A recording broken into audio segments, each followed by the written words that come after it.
Come on. Do I sound like I'm joking? Do I sound like I'm playing? When you look into my eyes, you understand what I'm saying? Let me say it to you slowly, and it may sound scandalous. I don't think that you can handle this. Once again, we are on. He is the great Mike Steph. I am TheMoJoKing, and this is Hidden Gems Football, brought to you by the mighty 19 Media Group.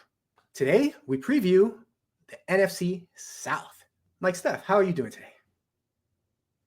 I'm doing all right. I mean, we're going to try to figure out what we can do to make this a little interesting and give it a little bit of pizzazz. But when we talk about mediocre, the NFC South is the epitome of mediocre. But guess what? That's what Hidden Gems Football is for. We don't always go for the pinnacle. We don't always go for the penthouse. We deal with the mediocre. We deal with the purgatory of the NFC. And that's what we're dealing with right here. So, yeah, I guess that's my long-winded way of saying I'm ready. All right. Now, I got to say, in fairness, I think you may have a little bit of bias against this division. But we'll see what happens here. Because first, we have to talk about Mike Steph's one big thing. And hopefully, you won't be showing any bias in it. Bias? Me? In the NFC? Bias when it comes to a particular team in the NFC South? Bias when it comes to a particular franchise that's connected some way, somehow within an in-law of mine that resides in the state of Georgia? Bias.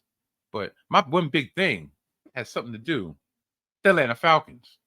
The Atlanta Falcons into this season as the presumptive favorites in this division. The acquisition of 36-year-old Kirk Cousins coming off an Achilles injury that put him out of action while he was, dare I say, having the best season of his long career, should give both hope and concern to the Falcon faithful. His 4-year, $180 million deal put them on the hook to have to take advantage of the small window that they've created with such a monumental signing. There's a lot of things that we can look at, but this is going to be my spotlight team of this division. Because last year I made fun of their Dirty Bird and I made fun of their Rise Up music. And I actually have to do a quick Google search to figure out where exactly Rotimi is actually from. And I thought he was from Atlanta. But guess what? No, Rotimi is not from Atlanta. He's from New Jersey. You would think Rotimi would be from Nigeria. No, he's from New Jersey. So that leads me to think, will the Atlantic Falcons team be as fraudulent as these frontmen for them? Would this Atlanta Falcons team be as fraudulent as they proclaimed them? Well, have they showed themselves to be over the last couple of years? Because they're coming off back-to-back 7-10 campaigns. Will they actually get over that 7-win mark? That's something we'll talk about in a minute. But yeah, right now, the spotlight in the South resides on the Atlanta Falcons. The spotlight resides in the state of Georgia. And that's going to be my one big thing. Atlanta Falcons coming for you. All right. Well, not too bad. I think Mr. Low Fat Beats will take that and be in stride. Oh, I'm not finished, but I figured that was my one big thing. We still got to talk about the actual team that they're going to put on the field. So, yeah, that's where my slander is going to be. You always build them up to knock them all the way down. And that's my strategy right now. So, like I said, I still got a couple things in the tuck. But for the most part, yeah, you're right. I was very complimentary to this ragtag bunch from Atlanta. All right. Before we get into the Falcons, there was one thing that you just reminded me of, talking about not doing so well. Last year, we previewed this division, and we split. We were 4-4 in the 8 choices. 4 teams, both of us making choices. But I have to say, one of us was better than the other. Mike Steph. We actually went opposite on all 4. Mike Steph, you were 3-1. I was 1-3. So I'm going to try to improve on this year. Let's start out talking about the Atlanta Falcons. As my partner pointed out, they were 7-10 last year and 7-10 in 2022, 7-10 2021, 7-10 2019 as well. That's some consistency. As far as rankings, they were not doing very well as far as scoring. Offense was 26th in the league in scoring. Their defense was mediocre, giving up the 17th of most points in the league. The coach is Raheem Morris. He was the Rams defense coordinator the last couple of years. He had also previously coached the Falcons, at least in interim capacity, and was 4-7 during that time. And previously, he had coached for the Tampa Bay Buccaneers as well. His career record as a coach is 21-38. But we have to say, he wasn't coaching a lot of talented teams there. He brought over from the Rams with him Zach Robinson, who was a quarterback pass coordinator coach for the Rams. He is now the offense coordinator. All right, as far as skilled positions, as Mike Steph pointed out, Kirk Cousins comes over, big contract, tore his Achilles in week 8. He's expected to be full speed by training camp. And they drafted Michael Penix Jr., number 8 in the draft overall. It's kind of interesting that you drafted right after you just signed a guy for a big deal, but maybe we'll talk about that a little bit more later. Running back, Bijan Robinson, last year, number 1 pick, should take over a majority of the duty this year. Last year, he split time with Tyler Algier, who is also here. Algier ran for over 1,000 yards last year. As far as the wide receivers go, they're led by Drake London. Then they also signed Darnell Mooney over from the Bears. Mooney's had a couple of down years, but he was pretty good back in 2021. And they also got Rondell Moore, who probably will slide in as their number 3 receiver. At tight end, the prospect that still hasn't quite matured into what they expected, Kyle Pitts. Maybe he will do it better with Kirk Cousins at the helm. All right, so Mike Steph, what do you have to say, and I hope it's positive, about these Atlanta Falcons? Well, continuing to talk about Bijan Robinson, yeah, he should take over the full duties of the running back, because like last year he had like over 1,400 yards from scrimmage in his rookie year, and that should be more of the same. As you was talking about Kyle Pitts, that draft pick isn't looking so promising, is it? Like he's a decent tight end, but you would expect more. Like you expect something similar to Laporta from the Lions last year. You know, Laporta came into the league, he was on it. Pitts, off and on. Maybe it has something to do with the quarterback. And like you said, maybe Kirk Cousins will be able to utilize the tight end. As far as I remember, Kirk Cousins in Minnesota utilized the tight end. When he was in Washington, he utilized the tight end. So maybe, just maybe, that'll bring Kyle Pitts into the forefront. This is a now or never. This is a make it or break it season. Yes, you signed Kirk Cousins for 4 years. But if you're going to actually take a step forward with the young parts that you have to do it this year. You have a division that's vulnerable. You know, you have 3-time champion Buccaneers, but these are the Buccaneers not led by Tom Brady. And you didn't bring Kirk Cousins to be an also-ran. You brought Kirk Cousins in because you believe he is the missing piece. He is the person that's going to take y'all over the hump. And it all depends on how he comes back from his Achilles injury. You know, needless to say, I'm kind of used to quarterbacks coming back from Achilles injuries. But at least mine's got injured in week 1. Theirs got injured in week 8. So you really think he's going to be up and ready? I don't know. Hopefully Arthur Blank is not finished writing blank checks to cover whatever deficiencies this team has. 9.5 is the win total, expected win total.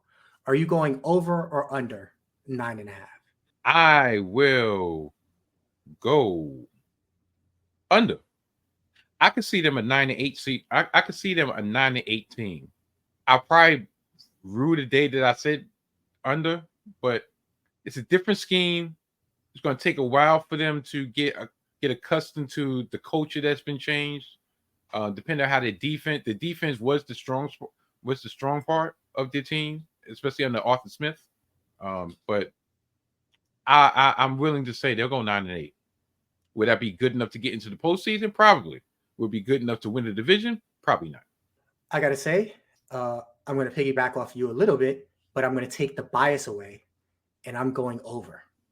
I think Kirk Cousins, I don't expect him to be peak Kirk Cousins coming off the injury, but I think because their quarterback play was so subpar last year that his addition will cause a spike. Bijan Robinson will improve. Drake London, Mooney, I expect one of them to break out this year. So I'm going over. I think 10, 11 wins seems likely to me. As far as a fantasy twist, I expect one of these receivers to break out. So when I have multiple teams, I'll definitely make sure I get some Drake London. I'll get some more Mooney, hope for the best, because I think one of them will break out. By the way, a quick note, Drake London, over 33 games as a professional, he only has 6 career touchdowns. I think London's draft capital is going to be rising very quickly. I might sneak in and end up with more Mooney than London. Welcome, everybody, to the Gimmick Infringement podcast. I am Brad Winchester. And I am Tyler McDowell Blanken. Join us every week on GI, where we talk about what happened in pop culture, our lives, and most importantly, professional wrestling.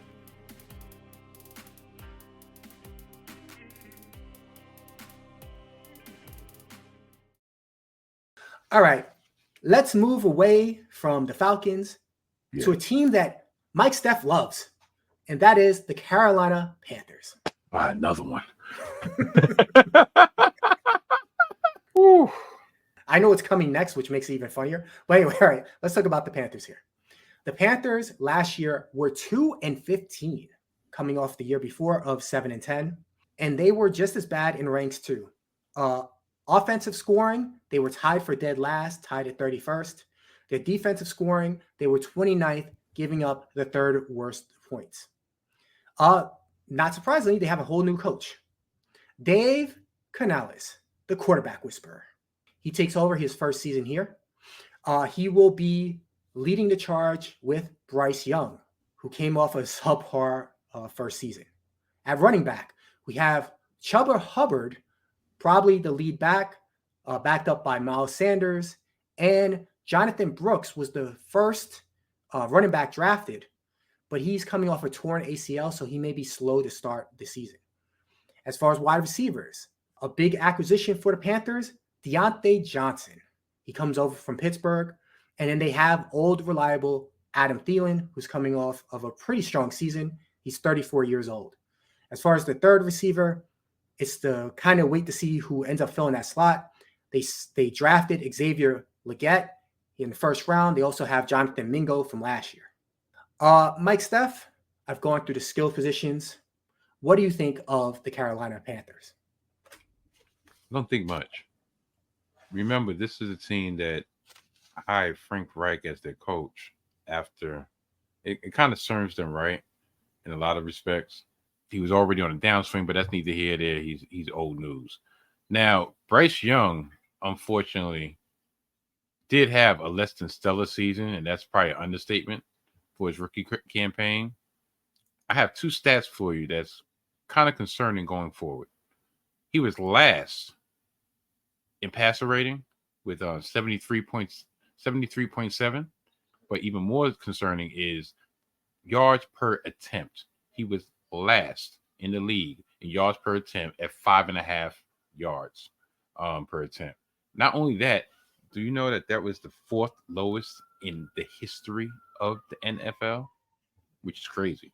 Last year, the offensive line did not give him any time whatsoever. And if you're constantly scrambling and running for your life, the best way to preserve your health is to get that ball out quick. And another thing is the wide receivers last year were not getting any type of separation from their defenders. So it was a combination of there's nobody to throw it to, I'm running for my life, and I need to get this ball out. So probably with a lot of dump offs, a lot of shallow screens, a lot of shallow crosses, and so forth. But during the offseason, not only did they get Johnson and the aforementioned Xavier Legette from South Carolina, they added 2, not 1, but 2 standouts from the University of Texas. They added running back Jonathan Brooks, and they added tight end Jatavion Sanders. I'm going to say, and far be it for me to start making fun of people's names. But listen, I'm from an era where we named our children a nice, easy way. My name is Mike. Michael in full. A nice, easy, classic. Like Jonathan.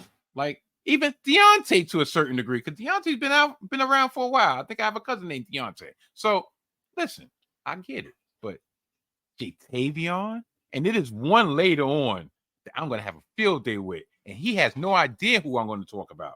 That's neither here nor there. You see, I have to go on tangents to try to actually give myself enough enjoyment in talking about this team, because trying to pull positives out this team is like trying to get a needle out of a haystack. There is none. So, we're going to do the over and under right now, because I want to get rid of this team. All right, over under is projected at 5.5. So, so you waiting for me to give an answer? Yeah. Do you think the Panthers are going to go over or under? Only on the strength of Adam Thielen.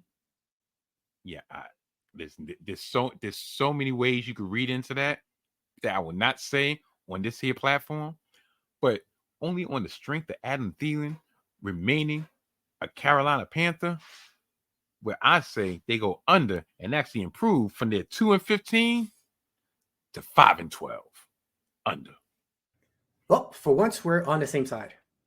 At least I know I won't get this one wrong and you'll get this right, because I'm also going under. Like you, I expect to see improvement. It's really interesting with Dave Canales as the coach, because he has helped Baker Mayfield.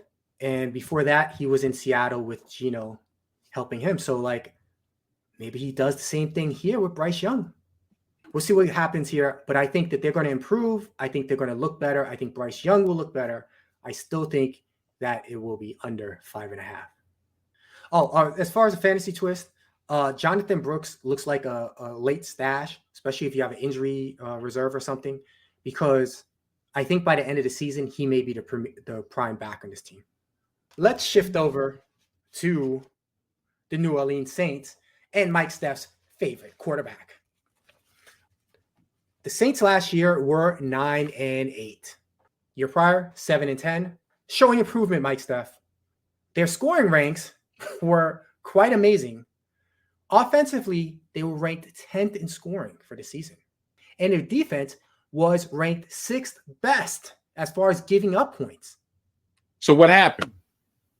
Luck of the draw. Anyway, Dennis Allen is the head coach. He is 16. That's what happened. Dennis Allen.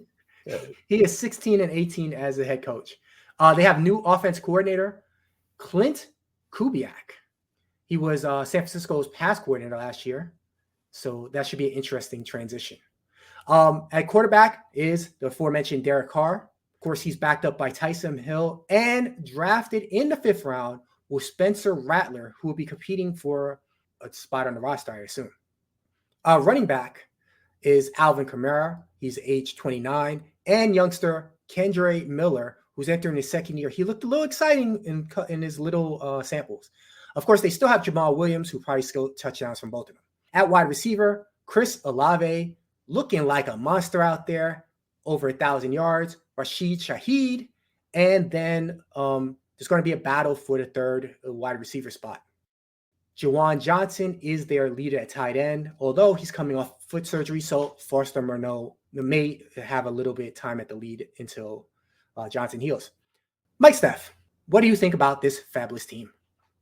The Saints are still stuck with Derek Carr and his mediocrity. The stats that I have in front of me, the stats that I have to the corner of my eye, they say that he got better by the end of the season. He was 5-7 in his first 12 games versus a 4-1 ending in the last 5 games.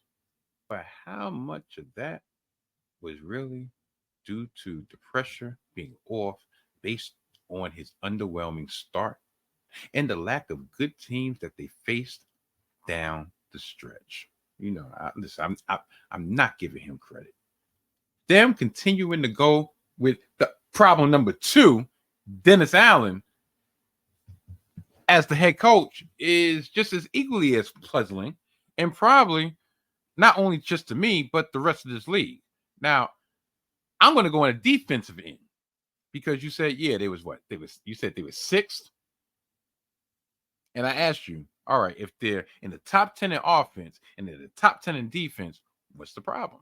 Well, maybe one of the problems is Cam Jordan. And I know people are like, huh? What? Like Cam Jordan, like he's an all-pro. He's a, stellar pass rusher, but he only had 2 sacks last year. He's also 35 years old. So maybe, just maybe, he don't have that much left in the tank. Now, to try to mitigate the problem of him not having that much left in the tank, they signed off the scrap heap Chase Young to a 1 year, $13 million deal. So it's interesting. So one interesting player to look for on the defensive side, and this is where the aforementioned name police is coming out, is 2nd round draft pick, cornerback, Kool-Aid McKinstry from Alabama. Roll Tide. Kool-Aid? You named your child Kool-Aid? Not even a flavor of Kool-Aid. Not berry punch. Not tropical mango. Not quisenberry. Not Kool-Aid. In the year 2024, we have somebody whose legal name is Kool-Aid. Yeah, I know. Some people are probably like, well, don't you got somebody on your team named Sauce? That's a nickname. That's a nickname. Sauce. But even Sauce is better than Kool-Aid. What kind of respect you going to think? I can imagine the rookie hazing you're going to get. You know what? They should have the Saints on a Hard Knocks this year. Just for the fact that they drafted somebody named Kool-Aid. Babe, do you know that somebody named their child Kool-Aid? Yeah. Yeah. You didn't even hear the response. You know why? Because there was no response. If looks could kill. Like I said, we come from a different ilk. Kool-Aid. Shoot. Over to you, Mo. I got nothing to say. All right. This was an amazing, epic rant to the point that I didn't want to interrupt you with facts. The man's name is JaQuincy. Oh, that's better. His grandmother. Why can't it just be Quincy? JaQuincy? Yo, why everybody gotta put a ja or a ta? Jatavius, JaQuincy. I know I'm showing my age right now. I'm just saying, JaQuincy. Okay, just like Sauce's name is Ahmad. But still, Ahmad Sauce Gardner. Okay, that rhymes. That has something. JaQuincy Kool-Aid McKinstry. His grandmother gave him the nickname. He signed a deal with Kool-Aid, the company, in college. Kool-Aid in the year 2024. But he got paid off it. So that was his NIL? Kool-Aid? Yeah. Yep. So the big picture was the one that was giving him the check? Here, JaQuincy. Here, take this bread.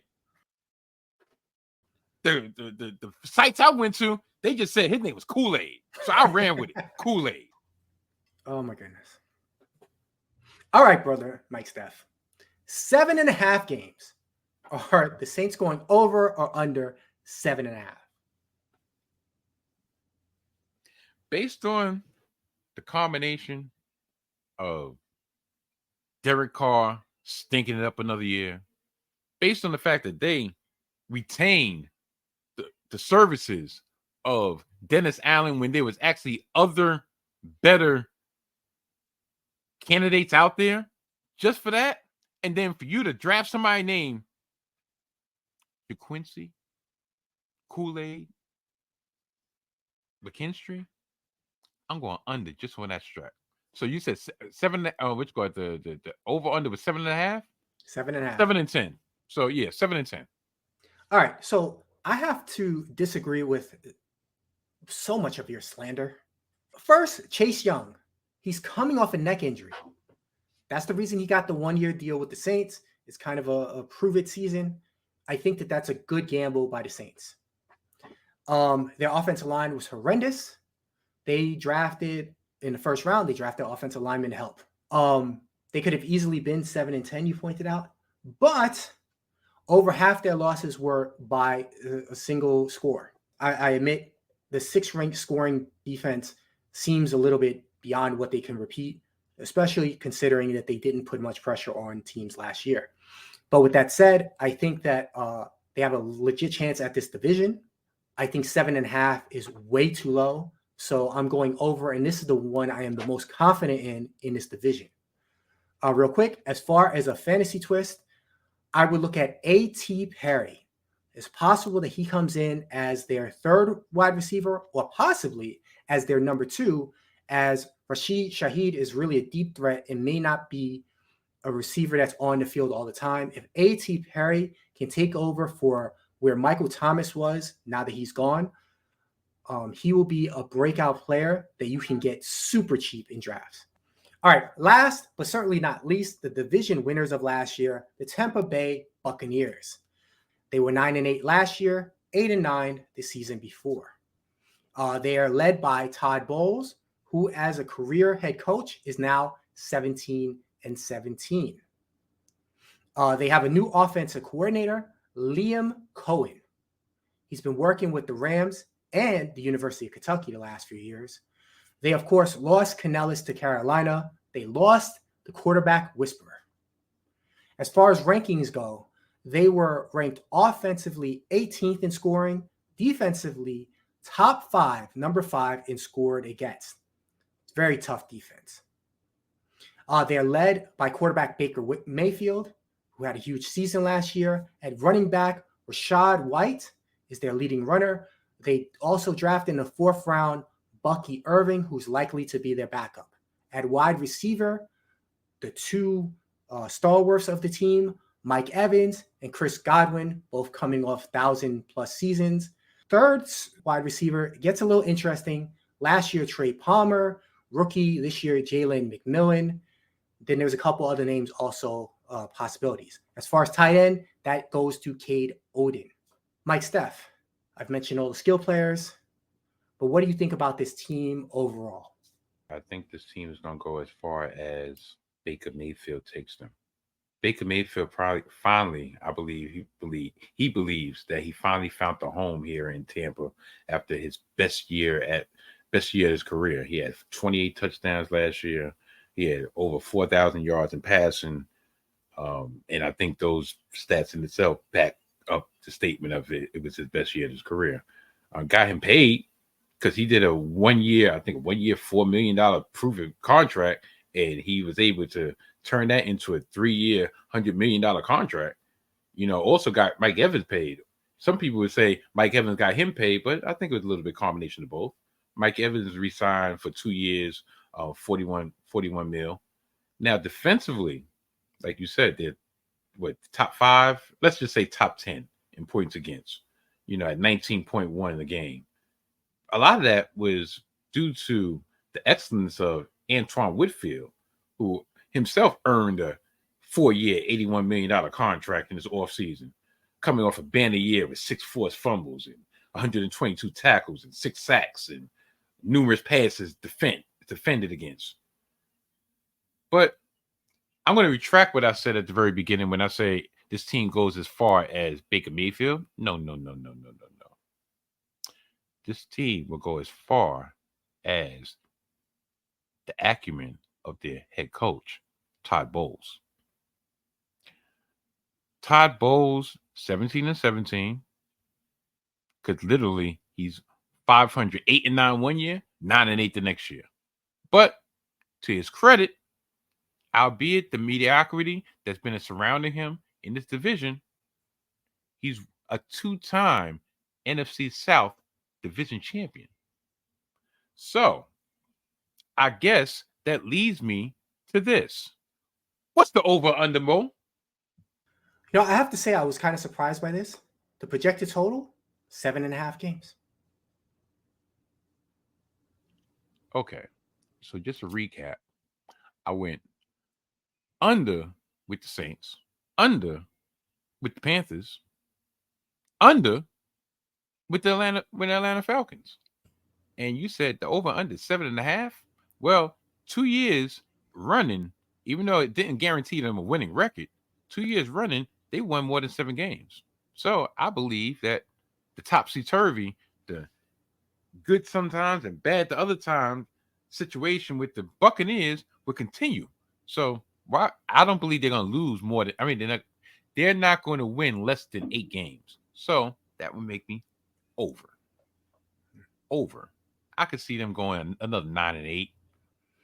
All right, I'm going to agree with you. Baker Mayfield, in some ways, got a little bit lucky last season in that he started off hot and it sounded like he had a pretty good season, but I think he's still mediocre at his best. I don't expect much from him. I don't expect much from this team. The thing is, though, because I was surprised, I actually thought it was going to be 8.5, honestly. But when it's 7.5, and I was like, you know what? I see a better chance for them to win 9 games than I do for them to win 6 games. So when I think of it like that, I think 7, 8, 9 is where I expect their win total to be. 8 and 9 are over to 7. So I got 2/3 of a chance by going over. So I'm going to go over with them. As far as a fantasy twist, I don't have a whole lot, except for the only thing I'm looking at is the touchdown totals. Mike Evans had 13 touchdowns last year, while Chris Godwin had 2. I expect that to balance out a little bit. They're talking about Chris Godwin play a little bit more in the slot. I expect him to have a little bit stronger season as far as touchdowns go, which may subtract from Mike Evans a little bit. All right, Mike Steph, I think we are done with the NFC South. You have to love this division, don't you? Right. Don't answer. Mike Steph, take us out of here. Yeah, I'm so glad we're finished with the NFC South. I'm quite sure we do have some tricks under our sleeves concerning this division at a later date. But with all that being said, as long as we don't come up with any type of other JaQuincy's and Jatavius's and so forth, which I'm quite sure. Wait, Mike Steph, I'm glad you said that because you did remind me I missed one thing. Mm-hmm. Who's winning this division? Oh, wow. That's a good question. According to my picks, it's gonna go down between Atlanta and Tampa Bay. I will give the edge to Atlanta begrudgingly. Yeah, I know. It's shocking. Because right now everything is static with the Bucs. All their skill position players are the same. So that's why I said, yeah, I can see them 8 and 9, 9 and 10. 9 and 8. Pretty much the same. And they got the same coach. There's a lot more newness, if that to a certain degree, when it comes to Atlanta. So for that reason and that reason only, no, I'm not scared that you missed the low fat. I'm going with the Atlanta Falcons to win the division. I have to say that I think the Atlanta Falcons make the most sense. But I feel like going on a little bit of a limb this time. So I am going with Derek Carr and the New Orleans Saints. I knew you were going to say that. All right, now take us out. Oh, yeah, now you want to cut me off, right? No, which got a great another edition of Hidden Gem Football is in the books. Next edition, next week, to be precise, we will be covering the NFC North, the Norris Division, as they used to call it. I'm actually looking forward to that because it's a lot of sleepers in the Norris Division. So, with all that being said, Hidden Gems Football has been a part of Media Group. Goodbye. Bye. Bye, Stitch. Really? Stitch, you gonna let that happen? This is a 19 Media Group presentation. You caught me off guard with that, with the chicken again. And you called Stitch out? I put your side of my mouth. I just realized this probably was the worst time for me to put gum in my mouth right before we're about to record. Yeah, I was thinking that. Mike Steph, I'm gone. Can you hear me? Yeah, I can hear you. Even you want to hide your face when you talk about this fraudulent team. You're like, look, I'm not putting my name on this. Shoot, I swear. Low Fat Beats is so lucky he's not on this particular episode right now. Yeah, we got a surprise for you. I got a lot of plush toys in this house, and she's just like this. She's just teasing me off camera, like, come and get it. So I had to Kool-Aid. That's ridiculous, right, babe? Who would name it? And he says which guy? He says his grandmother named him the name Kool-Aid. No, maybe with the nickname. Yeah, maybe with the nickname. That's what we're going with. That's what it was. I'm not letting nobody else know, but out my household, my nickname is Kool-Aid. Especially when you were 20, 21. Why were you drinking Kool-Aid in the early 2000s? Babe, we didn't drink no Kool-Aid in the early 2000s. No.